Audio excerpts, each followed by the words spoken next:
রাজশাহী বিশ্ববিদ্যালয় ক্যাম্পাসের অভ্যন্তরে বেশ কয়েকটি ফলের বাগান রয়েছে। এবছর বিশ্ববিদ্যালয় প্রশাসন কিছু সংখ্যক আম লিচুর বাগান ইজারা দিলেও বিশ্ববিদ্যালয়ের সৈয়দ ইসমাইল হোসেন সিরাজি ভবন থেকে শুরু করে কেন্দ্রীয় ক্যাফেটেরিয়ার আশপাশের সবগুলো আম ও লিচু গাছ উন্মুক্ত করে দেওয়া হয়েছে সাধারণ শিক্ষার্থীদের জন্য।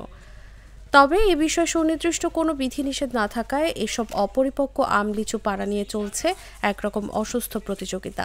এতে প্রশ্ন উঠেছে কিছু সংখ্যক শিক্ষার্থীর নৈতিক দায়িত্ব নিয়েও।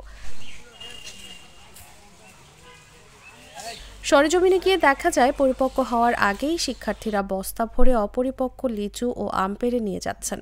ক্যাম্পাসে রীতিমতো অপরিপক্ক ছোট আম পাড়ার প্রতিযোগিতা শুরু হয়ে গেছে। সবার মধ্যে আগেভাগে ফল পাড়ার একটা প্রবণতা তৈরি হয়েছে।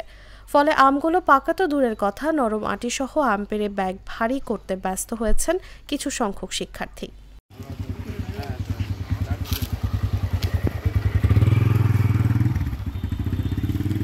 ক্যাম্পাস ঘুরে দেখা যায় ক্যাম্পাসের বেশিরভাগ জাতের আম এখনও ঠিকমতো পরিপক্কই হয়নি, এমনকি বীজে ঠিকমতো আঁশই তৈরি হয়নি। আর লিচুতে আটি ছাড়া আর কিছুই নেই, তাও আবার অনেক টক।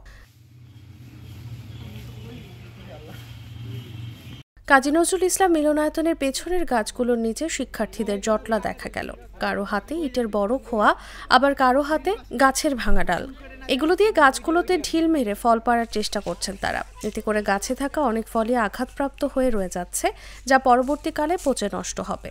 এছাড়া ঢিল ছোড়ায় আশপাশে চলাচলরত শিক্ষার্থীদেরও সমস্যা হচ্ছে। ঢিল এসে শরীরে লাগার ভয়ের মধ্য দিয়ে গাছতলা পার হতে হচ্ছে তাদের।